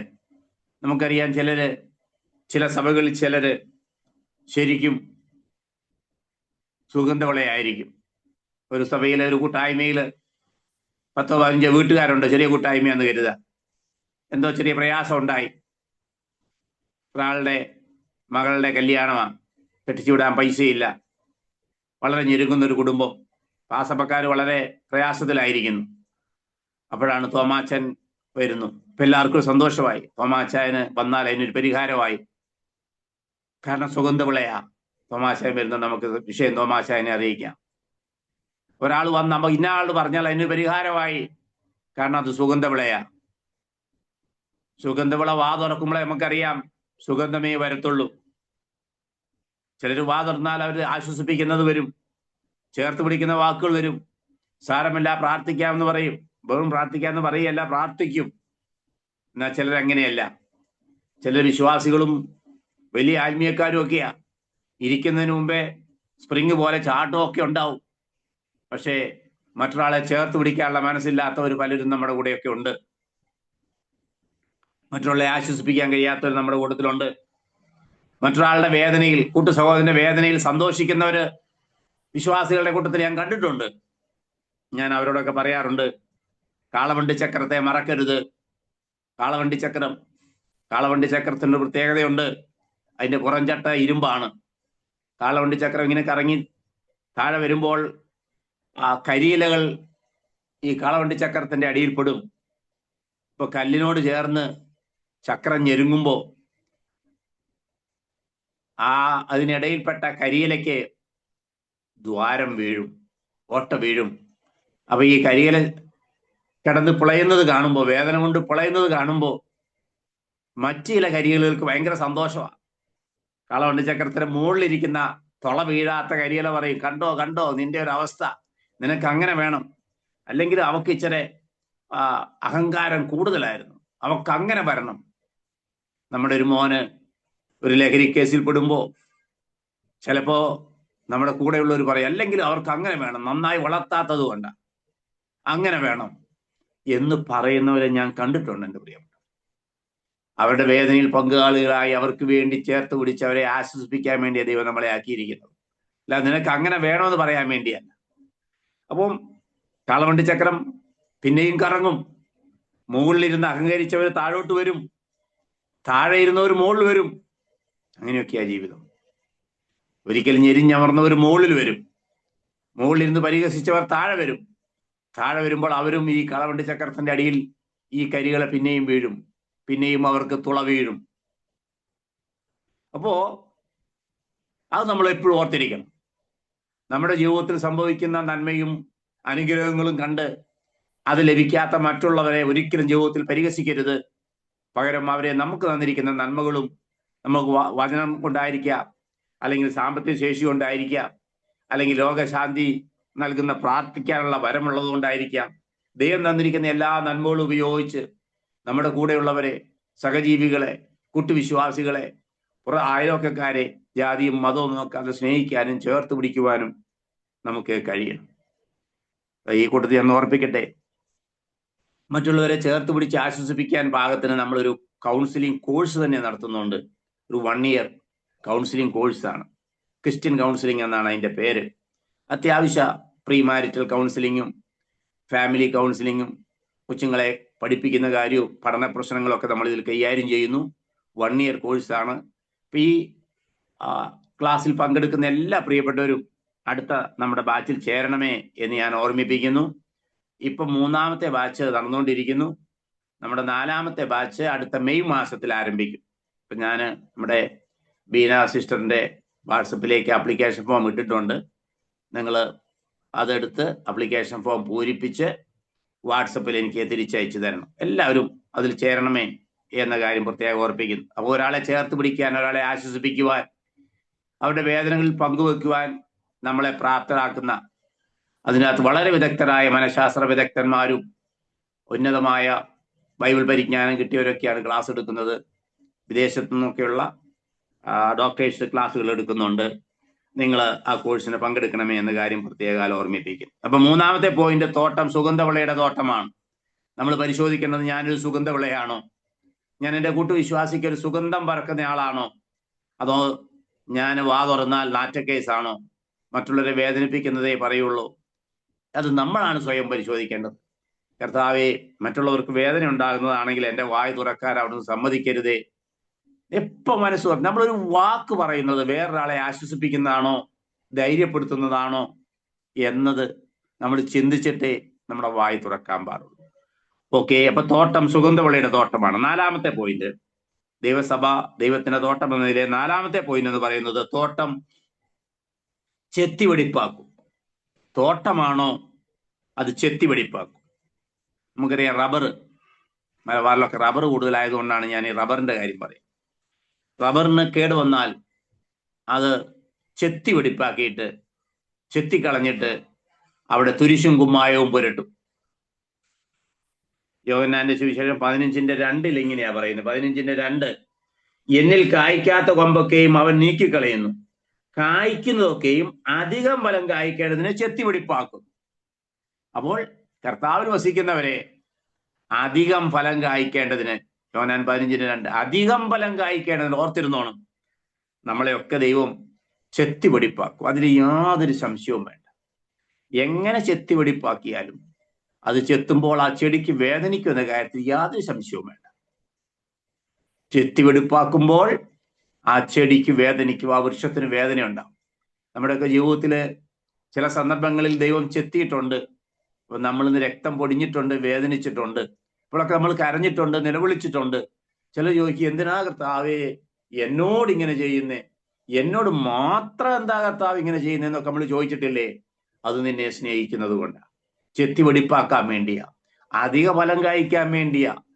നമ്മള് റബ്ബറിന്റെ ചീക്ക് എന്നാ പറയുന്ന മലബാറിൽ, തിരുവിതാംകൂറിൽ എങ്ങനെയാണെന്ന് എനിക്ക് അറിഞ്ഞുകൂടാ. ചീക്ക് ചെത്തി വൃത്തിയാക്കുന്നത് ആ റബ്ബറിൽ നിന്നുള്ള അധിക ഫലം കിട്ടേണ്ടതിന് വേണ്ടിയാ. തേയിലച്ചെടി വെട്ടി കവാത്ത് നടത്തുക എന്നൊക്കെ അതിന്റെ പേര് പറയും. തേയിലച്ചെടി വെട്ടി അതിന്റെ മണ്ടൊക്കെ വെട്ടി ശരിയാക്കുന്ന എന്തിനാ? അധിക ഫലം കിട്ടേണ്ടതിന് വേണ്ടിയാ. എല്ലാം അങ്ങനെയാണ്. ചെത്തിവെടിപ്പാക്കുന്നത് അധിക ഫലം കായ്ക്കാൻ വേണ്ടിയാ, അധിക ഫലം കൊടുക്കാൻ വേണ്ടിയാ. നിന്നിൽ നിന്നുള്ള ഫലം കുറവാകുമ്പോഴാണ് ചെത്തിവെടിപ്പാക്കുന്ന കാര്യങ്ങൾ വരുന്നത് കേട്ടോ. അപ്പൊ 3 തരത്തിലാണ് ദൈവത്തിന്റെ ചെത്തൽ. ദൈവം ചെത്തിവെടിപ്പാക്കുന്നത്, ദൈവം അധിക ഫലം കായ്ക്കാൻ വേണ്ടി നമ്മളെ ഉപയോഗിക്കുന്നത് 3 തരത്തിലാണ്. 1, ബാലശിക്ഷ. എബ്രായ ലേഖനം 12:5-6. എബ്രായ ലേഖനം 12:5-6. ബാലശിക്ഷ നൽകുകയാവുന്നു. എന്തിനാ? അധിക ഫലം കായ്ക്കാൻ വേണ്ടി. ബാലന് ശിക്ഷ കൊടുക്കുവാരെ? അപ്പൻ ശിക്ഷിക്കാത്ത മകനാരുള്ളൂ എന്ന് പറഞ്ഞാൽ എന്താ? എന്തിനാ ബാലശിക്ഷ കൊടുക്കുന്നത്? അല്ലെങ്കിൽ എന്ത് കാരണം കൊണ്ടാ ബാലശിക്ഷ കൊടുക്കുന്നത്? സ്നേഹമുള്ളത് കൊണ്ട്. അപ്പൻ നമ്മളെ എന്തിനാ ശിക്ഷിക്കുന്നത്? സ്നേഹമുള്ളത് കൊണ്ട്. നമ്മുടെ കുഞ്ഞിനെ നമ്മൾ ശിക്ഷിക്കും. എന്തിനാ? അവനോട് സ്നേഹമുള്ളത് കൊണ്ട്. കാരണം അവൻ നന്നായി വളരണം. നമ്മൾ ശിക്ഷിക്കാതെ വളർത്തിയാൽ, നമുക്കറിയാം, അനാഥരായി വളരുന്ന കുഞ്ഞുങ്ങളെ അപ്പന്റെ ശിക്ഷ കിട്ടാതെ വളരുന്നതുകൊണ്ടാണ് അനാഥർ പലരും പിന്നീട് സാമൂഹ്യ ദ്രോഹികളായി വളരുന്നത്. അപ്പൊ നമ്മൾ അനാഥരല്ല, നമുക്കൊരു ഉടയവനുണ്ട്. അപ്പൻ നമുക്ക് ബാലശിക്ഷ അപ്പൻ നമുക്ക് ചിലപ്പം തരും. ഈ ചില ആളുകള് ബൈബിൾ ക്ലാസ് എടുക്കുമ്പോൾ എന്നോട് ചോദിക്കാറുണ്ട്, ദൈവം നമ്മൾ വിശ്വാസത്തിലാണോ അല്ലയോ എന്ന് എന്താ അറിയാൻ മാർഗം സാറേ? എന്നോട് ചോദിക്കാം, നമ്മൾ വിശ്വാസത്തിലാണോ അല്ലയോ എന്ന് അറിയാൻ എന്താ മാർഗം? നമുക്ക് അന്യഭാഷയുണ്ട്, നല്ല പ്രവചനമുണ്ട്, നല്ല പ്രസംഗം, പടുകൂറ്റൻ പ്രസംഗമൊക്കെ നമ്മൾ സ്റ്റേജിൽ കയറിയാൽ തട്ടിവിടും. അതൊന്നും നമ്മള് വിശ്വാസത്തിൽ നിൽക്കുന്നുള്ളതിന്റെ പ്രത്യക്ഷ തെളിവല്ല. പകരം നമ്മൾ വിശ്വാസത്തിലാണോ ഇല്ലയോ എന്ന് അറിയുവാൻ, അപ്പന്റെ മോനാണോ എന്ന് അറിയാൻ എന്താ മാർഗം? അപ്പൻ കൈപിടിച്ച് നടത്തുന്നു. അപ്പന്റെ മകനാണോ എന്ന് അറിയാൻ തെളിവെന്താ? അപ്പൻ കൈത്തണ്ടയിൽ പിടുത്തം മുറുക്കുന്നു. വിശ്വാസത്തിലാണോ എന്നുള്ള അറിയാൻ തെളിവെന്താ? നിന്റെ കൈത്തണ്ടയിൽ അപ്പൻ പിടിമുറുക്കുന്നു. വിഷമഘട്ടത്തിൽ, പ്രതിസന്ധി വേളയിൽ, നമ്മൾ കുഞ്ഞുങ്ങളെ കൊണ്ട് നടക്കാൻ പോകുമ്പോൾ വലിയ കല്ല്, മാർഗത്തിൽ എന്തെങ്കിലും തടസ്സം വരുമ്പോൾ നമ്മൾ അവന്റെ കൈ പിടിച്ച് മാറ്റി നടത്തും. വലിയ കാല് കൊള്ളുന്ന ഒരു അവസ്ഥ വരുമ്പോൾ കുഞ്ഞിനെ നമ്മൾ എടുത്ത് തോളിൽ വെക്കും. അത്രയൊക്കെ ചെയ്താലും ഈ കൊച്ചുങ്ങൾക്ക് ഒരു താല്പര്യമുണ്ട്, നമ്മൾ അപ്പന്റെ കൈ വിടുവിച്ചു അവൻ ഓടും. ചിലപ്പോഴെങ്കിലും അപ്പന്റെ കൈ പിരിച്ചവൻ ഓടും. കൊച്ചുങ്ങൾക്ക്, നമ്മളെല്ലാം കുഞ്ഞുങ്ങളെ വളർത്തവർക്കെല്ലാം അനുഭവം അറിയാം. ഓരോ പ്രാവശ്യവും കൊച്ച് കൈ ഇങ്ങനെ പിരിക്കുമ്പോൾ അപ്പൻ എന്ത് ചെയ്യും? പിടുത്തം മുറുകും. അപ്പം പിടുത്തം മുറുക്കുമ്പോൾ ആ കൊച്ചിന്റെ കൈത്തണ്ടയിൽ നമ്മുടെ കൈ പതിഞ്ഞത് അവിടെ കാണാം, വിരലുകൾ പതിഞ്ഞത് കാണാം. അതാണ് വിശ്വാസ ജീവിതത്തിലാണോ നമ്മൾ എന്നുള്ളതിന് തെളിവ്. ഏതാ തെളിവ്?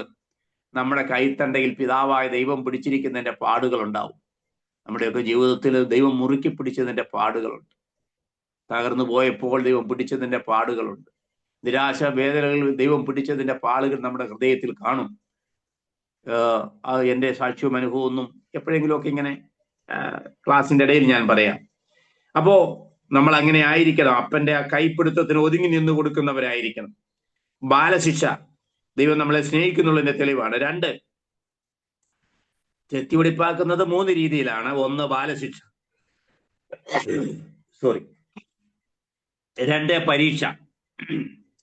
പരീക്ഷ. ദൈവം നമുക്ക് പരീക്ഷകൾ തരും. ദോഷങ്ങളാൽ പരീക്ഷയല്ല, ദൈവം പരീക്ഷിക്കും. യാക്കോബ് 1:12 ദൈവം തന്നെ സ്നേഹിക്കുന്നവർക്ക് പരീക്ഷകൾ കൊടുക്കും. എന്തിനാ പരീക്ഷ? ഒരു സ്കൂളിൽ 8ാം ക്ലാസ്സിൽ എന്തിനാണ് പരീക്ഷ വെച്ച് 9ാം ക്ലാസ്സിലേക്ക് പ്രവേശിപ്പിക്കുന്നത്? പരീക്ഷ എന്തിനാണ്? ഒറ്റ വാക്കിൽ മറുപടി, പരീക്ഷ എന്ന് പറയുന്നത് പ്രൊമോഷന് വേണ്ടിയിട്ടാണ്. നമുക്കറിയാം, ജോലിയിലൊക്കെ ആയിരിക്കുന്നവര് പ്രൊമോഷൻ കിട്ടണമെന്നുണ്ടെങ്കിൽ പരീക്ഷ എഴുതണം. പരീക്ഷ എന്നും പ്രൊമോഷന് വേണ്ടിയാ. നിങ്ങളായിരിക്കുന്ന സ്ഥാനത്ത് തന്നെ ജീവിതത്തിൽ അങ്ങനെ തന്നെ തുടരണമോ? നിങ്ങൾക്ക് പരീക്ഷയുടെ ആവശ്യമില്ല. ജീവിതത്തിൽ ഒരു പ്രൊമോഷൻ വേണോ? പരീക്ഷ എഴുതിയാൽ മതിയാവും. ജീവിതത്തിൽ ചില പരീക്ഷകളുടെ ദൈവം കടത്തിവിടും നമ്മളെ. അപ്പം പരീക്ഷകളെ കടത്തി വരുന്നത് പ്രൊമോഷൻ തരാൻ വേണ്ടിയാ. ഗൾഫിലൊക്കെ പോകുന്നവരുടെ കഷ്ടപ്പാടുകൾ, ബുദ്ധിമുട്ടുകൾ, ഗൾഫിലൊക്കെ ജോലി ചെയ്യുന്നവർ നിങ്ങളുടെ കൂട്ടത്തിലുണ്ടെങ്കിൽ നമുക്കറിയാം. പ്രത്യേകിച്ച് ഏകരായി ജോലി ചെയ്യുന്നവർ അങ്ങനെ പോകരുതേ എന്നാണ് ഞാൻ പലരും പറയുന്നത്. കുടുംബമായിട്ടേ പോകാവൂ. അതൊക്കെ നമുക്ക് ക്രമേണ പഠിക്കാം അതിനെക്കുറിച്ച്. എങ്കിലും ജീവിതത്തിന്റെ ബന്ധപ്പാടുകളിൽ ഒറ്റയ്ക്ക് ഗൾഫിലും മറ്റും പോയി ജോലി ചെയ്യുന്നവരുണ്ട്. അവരുടെ ആ പ്രയാസം, മനസ്സിനും സംഘർഷം, ശരീരത്തിനും സംഘർഷം, ആകെപ്പാടെ സംഘർഷാവസ്ഥയിലാണ്. ഞാൻ എൻ്റെ ഒത്തിരി സുഹൃത്തുക്കൾ എന്ന് പറഞ്ഞാൽ പ്രാർത്ഥിക്കാൻ വിളിക്കുന്നവർ ഒത്തിരി പേര് ഈ ഗൾഫിൽ നിവാസികളാണ്. ഒറ്റയ്ക്ക് അവിടെ പോയി പ്രവാസ ജീവിതം നയിക്കുന്നവരുടെ പ്രതിസന്ധികളിൽ. ഇപ്പൊ ഞാൻ പറഞ്ഞത് പരിശോധന, അവർക്ക് ധാരാളം പരീക്ഷകൾ ജീവിതത്തിൽ വരും. അത് പ്രൊമോഷന് വേണ്ടിയാണ് എന്ന കാര്യം പ്രത്യേകം ഓർത്തിരിക്കുക. 3ാമത്തെ കാര്യം പരിശോധന. 1 ബാലശിക്ഷ, 2 പരീക്ഷയുടെ ജീവിതത്തിൽ ദൈവം നമ്മളെ ചെത്തിപിടിപ്പാക്കും, 3 പരിശോധനയുടെ രൂപത്തിൽ. പരീക്ഷയും പരിശോധനയും 2 കാര്യങ്ങളാണ്. പരിശോധന 1 പത്രോസ് 1:7 1 പത്രോസ് 1:7 പരിശോധനയെ കുറിച്ച് പറയും. അത് പറയുമ്പോൾ ഒരു കാര്യം എനിക്ക് പറയാനുണ്ട്. നമ്മുടെ ജീവിതത്തിൽ പരിശോധനകൾ ധാരാളം വരും. അപ്പൊ ചില വിശ്വാസികള് നമ്മുടെ ജീവിതത്തിൽ പരിശോധന വരുമ്പോൾ നമ്മൾ പറയാം, ദൈവം എന്നെ പരിശോധിച്ചതാ. എന്നാൽ തൊട്ടടുത്ത് താമസിക്കുന്ന കൂട്ടുവിശ്വാസികളുടെ ജീവിതത്തിൽ ഒരു പ്രയാസം വരുമ്പോൾ നമ്മൾ പറയും അത് ദൈവം കൊടുക്കുന്ന ശിക്ഷയാ. ഒരിക്കലും അങ്ങനെ പറയരുത്. നമുക്ക് വരുമ്പോൾ പരിശോധനയും മറ്റുള്ളവർക്ക് വരുമ്പോൾ ശിക്ഷയും അങ്ങനെ നമ്മുടെ വായിൽ നിന്ന് ഒരിക്കലും ഉണ്ടാകരുതേ. ദൈവം നമ്മളെ പരിശോധിക്കുന്നത് എന്തിനാ? ഗവൺമെന്റ് ഡിപ്പാർട്ട്മെന്റുകളിൽ ഓഡിറ്റ് വെച്ചിട്ടുണ്ട്. ഓഡിറ്റ് നിങ്ങൾ കേട്ടു കാണാം പ്രയോഗം. ഗവൺമെന്റ് മാത്രമല്ല, എല്ലാ പ്രൈവറ്റ് വകുപ്പുകളിലൊക്കെ ഉണ്ട് ഓഡിറ്റ്. ഓഡിറ്റ് എന്ന് പറഞ്ഞാൽ പരിശോധനയാണ്. എന്തിനാ ഓഡിറ്റ് വെച്ചിരിക്കുന്നത്? ഓഡിറ്റ് വെച്ചിരിക്കുന്നത് കാര്യങ്ങൾ വെടിപ്പായാണോ ചെയ്യുന്നെന്ന് മേലുദ്യോഗസ്ഥന്മാർ പരിശോധിക്കുന്നതാ. അതിനാണ് ഓഡിറ്റ്. ഒരു രസകരമായ ഓഡിറ്റിന്റെ കഥ പറയാം. ഞാൻ ഹെഡ് മാസ്റ്റർ ആയിരുന്നപ്പോ എൻ്റെ സ്കൂളില് കുട്ടികളിൽ നിന്ന് ഫീസ്, ഗവൺമെന്റ് സ്കൂളാണ്, ഗവൺമെന്റ് സ്കൂളിൽ ഫീസ് ഒന്നുമില്ല, എങ്കിലും 15 രൂപയുണ്ട്. ഹൈസ്കൂളിലൊക്കെ കുട്ടിക്ക് ഒരു വർഷം ആകെ കൊടുക്കുന്ന തുക 15 രൂപയാണ്. ഈ 15 രൂപ അത് സമയത്ത് കൊടുത്തില്ലെങ്കിൽ അതിന് ഫൈനൊക്കെ ഉണ്ട്. ഫൈൻ എന്ന് പറയുന്നത് 5 പൈസ 10 പൈസയൊക്കെയാ ഫൈന്. ഇപ്പോഴും അങ്ങനെയൊക്കെയാ ഫൈൻ കിടക്കുന്നത്. ഇപ്പൊ ഒരു പ്രാവശ്യം ഈ കുട്ടികളുടെ, അപ്പൊ ഇതൊന്നും ഞങ്ങൾ കുട്ടികളിൽ നിന്ന് അങ്ങനെ പിരിക്കാറില്ല. കാരണം അതൊക്കെ ഭയങ്കര തൊല്ലയായി 5ഉം 10ഉം പൈസ പിരിക്കുന്നത്. ഞങ്ങൾ എന്ത് ചെയ്യും? ഇത് ട്രഷറിയിൽ ഒന്നിച്ച് ഈ കാശ് ഞങ്ങൾ തന്നെ അങ്ങ് അടയ്ക്കുക ചെയ്യുന്നത്. ഒരു പ്രാവശ്യം അങ്ങനെ അടച്ചതില് 5 രൂപ കൂടുതൽ അടച്ചു. കുറവല്ല, കൂടുതൽ അടച്ചു പോയി. ഗവൺമെന്റ് കുട്ടികളിൽ നിന്നും പിരിച്ച ഫീസാണെന്ന് പറഞ്ഞ് ട്രഷറിയിൽ അടച്ചപ്പോ 5 രൂപ ഞാൻ കൂടുതൽ അടച്ചു. അത് ക്ലർക്കുമാരുടെ കയ്യിൽ വന്ന മിസ്റ്റേക്കാണ്. എന്തിനേറെ പറയുന്നു, 3 പ്രാവശ്യം എനിക്ക് ഓഡിറ്റ് ഒബ്ജക്ഷൻ വന്നേ. നിങ്ങൾ എന്തിനാണ് ഈ 5 രൂപ കുട്ടികളിൽ നിന്ന് കൂടുതൽ പിരിച്ചതെന്ന് ചോദിച്ചു. 5 രൂപ കൂടുതൽ പിരിച്ചൊന്നുമില്ല, അടച്ചപ്പോ കൂടിപ്പോയതാ. 3 ഡിപ്പാർട്ട്മെന്റുകൾക്ക് ഞാൻ മറുപടി കൊടുക്കേണ്ടി വന്നു 5 രൂപയുടെ കേസിൽ. അപ്പൊ നമ്മളെ ഏൽപ്പിച്ചിരിക്കുന്ന ഒരു കാര്യം അത് നമ്മൾ ശരിയാവണ്ണം ആണോ ചെയ്യുന്നതെന്ന് പരിശോധിക്കാൻ വേണ്ടി ദൈവം നമ്മളെ ഓഡിറ്റ് ചെയ്യും. നിനക്ക് പ്രാർത്ഥിക്കാനുള്ള ഒരു വരം തന്നിട്ടുണ്ടെങ്കിൽ അത് വേണ്ട പോലെ പ്രയോജനപ്പെടുത്തുന്നുണ്ടോ? രോഗികൾക്ക് വേണ്ടി പ്രാർത്ഥിക്കുന്നുണ്ടോ? നിനക്ക് മറ്റുള്ളവരെ ചേർത്ത് പിടിച്ച് ആശ്വസിപ്പിക്കാനുള്ള കൃപാവരം ഉണ്ടെങ്കിൽ അത് വേണ്ട പോലെ നീ പ്രയോഗിക്കുന്നുണ്ടോ എന്ന് അറിയാൻ വേണ്ടി ദൈവം ഓഡിറ്റ് നടത്തും. നിന്റെ മക്കൾക്കും നിനക്കും ജീവിക്കുന്നതിന് അത്യാവശ്യം കഴിഞ്ഞ് സാമ്പത്തികം നിന്റെ കയ്യിൽ തന്നിട്ടുണ്ടെങ്കിൽ ആ സാമ്പത്തികം വേണ്ടതുപോലെയാണോ പ്രയോജനപ്പെടുത്തുന്നതെന്ന് അറിയാൻ വേണ്ടി ദൈവം ഓഡിറ്റ് നടത്തും. എന്റെ സഹോദരങ്ങളെ,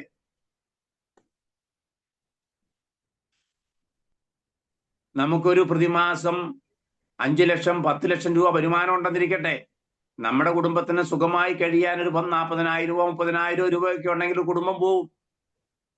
എന്നിട്ട് നിനക്ക് 1 ലക്ഷം 2 ലക്ഷം വരുമാനം തന്നിട്ടുണ്ടെങ്കിൽ അത് നീ എങ്ങനെ ചെലവഴിക്കുന്നുള്ളതിന് ഓഡിറ്റ് കർത്താവ് ചെയ്യും. ആ ഓഡിറ്റ് നമ്മളെ ചെത്തി വെടിപ്പാക്കാനുള്ള ഒരു ഭാഗം തന്നെയാണ്. എന്നെ എത്രയോ പ്രാവശ്യം ഓഡിറ്റ് ചെയ്തിട്ടുണ്ട് ദൈവം. ഏൽപ്പിച്ച കാര്യങ്ങൾ വിശ്വസ്തയോടെ.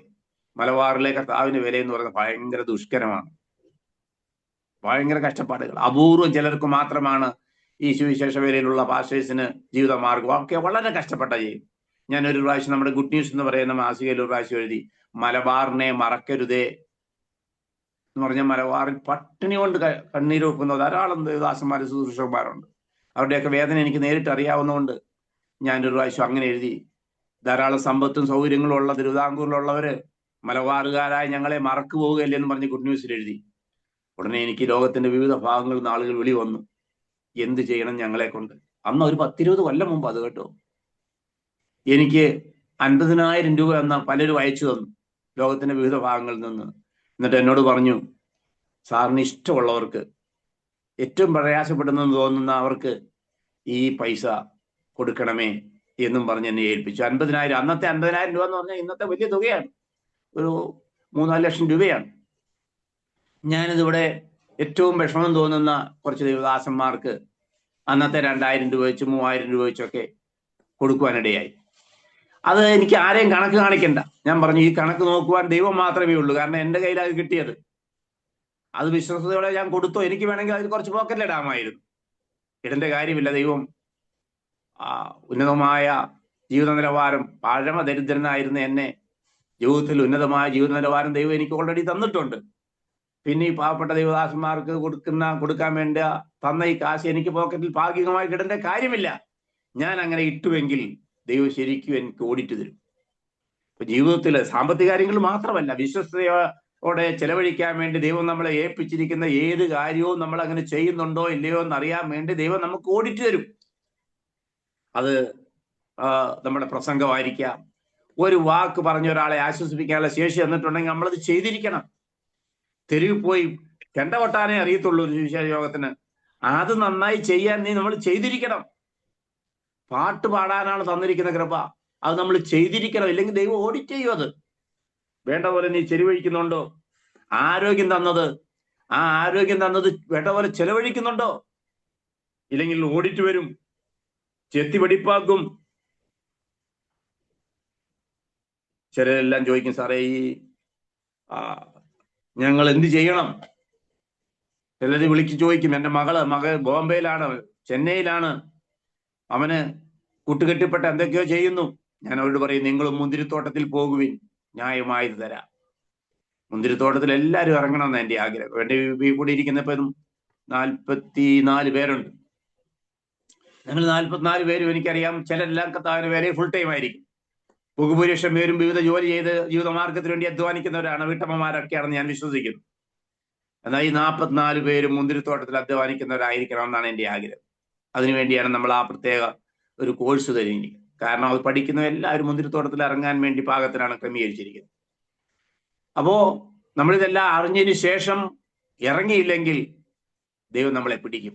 അതുപോലെ പറഞ്ഞ് ഞാൻ എൻ്റെ വാക്കുകൾ നിർത്താം. ഞാൻ ഒരു 10-35 കൊല്ലം മുമ്പ് തന്നെ ദൈവം ഞാൻ വിശ്വാസത്തിൽ വന്നതിന് ശേഷം ദൈവം പ്രീ ഡിഗ്രി കാലത്താണ് ഞാൻ വിശ്വാസത്തിൽ വരുന്നത്. അന്ന് പ്രീ ഡിഗ്രിയാണ്.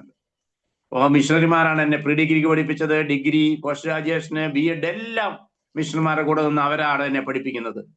കൂട്ടത്തിൽ അന്നത്തെ കാലത്ത് തിയോളജിയിൽ ബിരുദവും ഇത്രയും ഉയർന്ന വിദ്യാഭ്യാസം അന്ന് എനിക്ക് ദൈവം നൽകിയിട്ടും കർത്താവിന്റെ വേലയ്ക്ക് ഇറങ്ങാതെ ഞാൻ ഒരു ചെറിയ ഭൗതിക ജോലി ചെയ്തുകൊണ്ട് ഇങ്ങനെ പോരുക.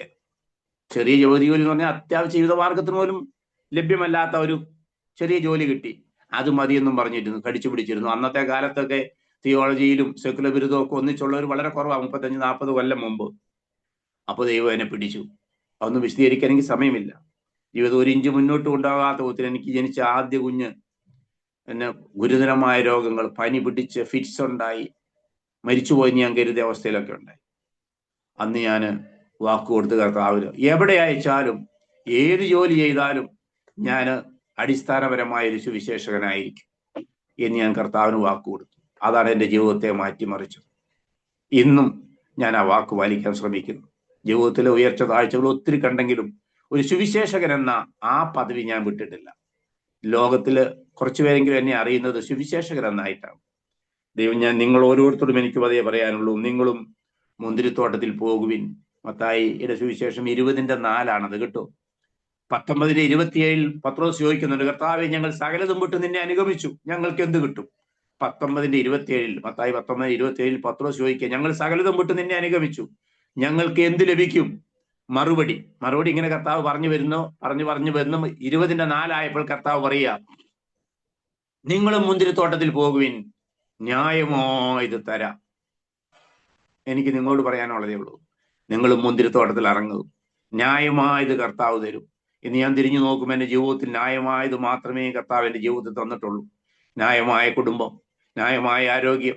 ഈ 67-ാം വയസ്സിൽ ഓടി നടന്ന് കർത്താവിന്റെ വചനം പ്രസംഗിക്കുവാൻ ന്യായമായ ആരോഗ്യം, ന്യായമായ ബുദ്ധി, ന്യായമായ വിദ്യാഭ്യാസം, ന്യായമായ ജോലി, ന്യായമായ വരുമാനം, ന്യായമായ കുടുംബം, ന്യായമായ മക്കൾ, എല്ലാം ഒറ്റ വ്യവസ്ഥയാണ്, നിങ്ങളും മുന്തിരിത്തോട്ടത്തിൽ പോകുകയും. ഞാൻ എൻ്റെ വാക്കുകൾ നിർത്തുന്നു. ഈ ദൈവവചനം പങ്കുവയ്ക്കുവാൻ ഈ പ്രിയ കൂട്ടായ്മ എനിക്ക് തന്നിരിക്കുന്ന നല്ല അവസരത്തിനായി ഞാൻ കർത്താവിന് സ്തോത്രം. എന്നെ ഇതിലേക്ക് ക്ഷണിച്ച പ്രിയപ്പെട്ടവരുള്ള സ്നേഹം അറിയിക്കുന്നു. ഞാൻ ഓർപ്പിക്കുന്നു, നിങ്ങൾ ഒരിക്കൽ കൂടി ഓർപ്പിക്കുന്ന ക്ലാസ്സിൽ, അതായത് നമ്മൾ നടത്തുന്ന 1 ഇയർ കൗൺസിലിംഗ് കോഴ്സിൽ എല്ലാവരും ആ ഫോം വാങ്ങി പൂരിപ്പിച്ച് ഈ ആഴ്ചകളിൽ ഒരാഴ്ചക്കുള്ളിൽ തന്നെ നിങ്ങൾ ആ ഫോം പൂരിപ്പിച്ച് എനിക്ക് വാട്സപ്പിൽ അയച്ചു തരണമേ എന്ന കാര്യം ഓർപ്പിക്കുന്നു. ക്ലാസ് ആരംഭിക്കുന്ന അടുത്ത മെയ് മാസത്തിലേ ആരംഭിക്കത്തുള്ളൂ. ഓക്കെ, ദൈവം ധാരാളമായിട്ട് അനുഗ്രഹിക്കട്ടെ. എല്ലാവരുള്ള സ്നേഹം അറിയിക്കുന്നു.